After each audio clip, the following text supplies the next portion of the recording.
Dans le nouvel épisode de Secrets d'Histoire, diffusé sur France 3 ce lundi 13 juin, Stéphane Bern s'est rendu dans l'un des châteaux d'Albert II, situé dans l'Aisne.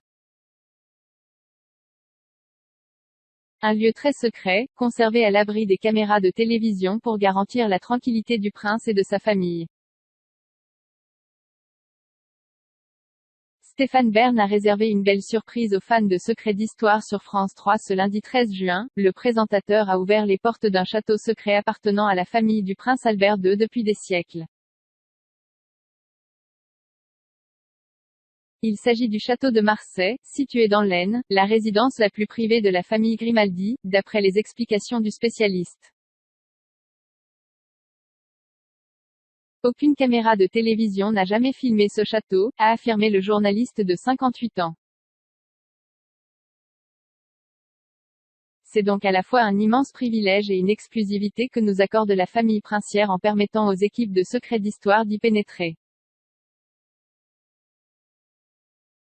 C'est la mère du jeune Albert Ier, alors âgé de 6 ans, la princesse Antoinette de Mérode qui a fait l'acquisition de cette vaste propriété en 1854.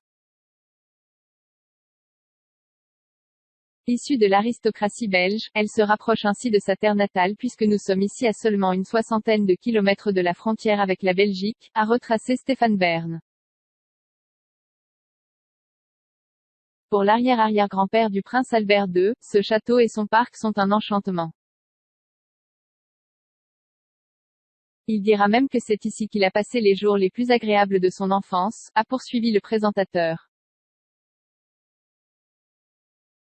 Très investi avec sa mère auprès de la communauté de Marsay, Albert Ier établit un lien fort avec les habitants de la région.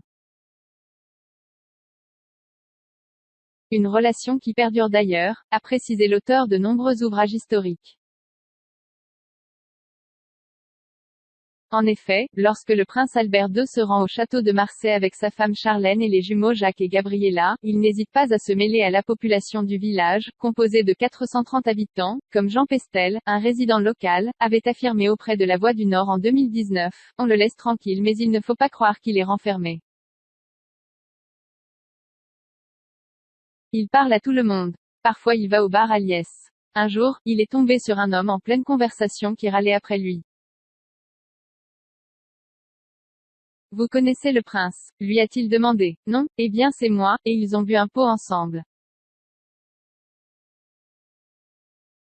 Et d'ajouter toutefois, quand il est là, on lui fiche une paix royale. Le souverain vient ici pour être un peu tranquille. Pouvoir se détendre et circuler en toute liberté, un véritable fléau, le prince René forcé de fermer le château. Si le château de Marsay a conservé son caractère secret pour la famille Grimaldi, c'est parce que le prince René a mis en place des dispositifs pour se garder des appareils photos de la presse. Le prince Régnier a été obligé de tout fermer à l'époque où les paparazzi ont commencé à photographier ses deux filles.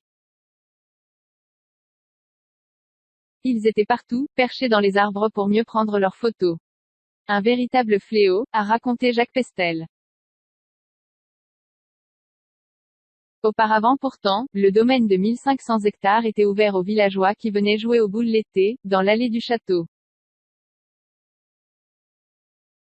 La famille Grimaldi a l'habitude de poser ses valises à Marsay 1 ou 2 week-ends en été, ou bien en septembre ou en février, période propice à la chasse.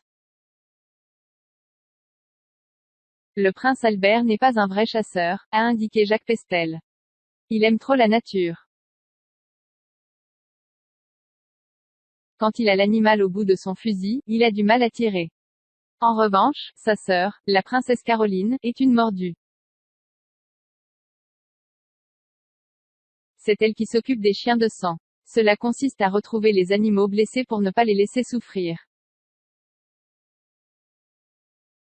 Quant à la princesse Stéphanie, on ne la voit jamais ici. Ce n'est pas son truc, la campagne.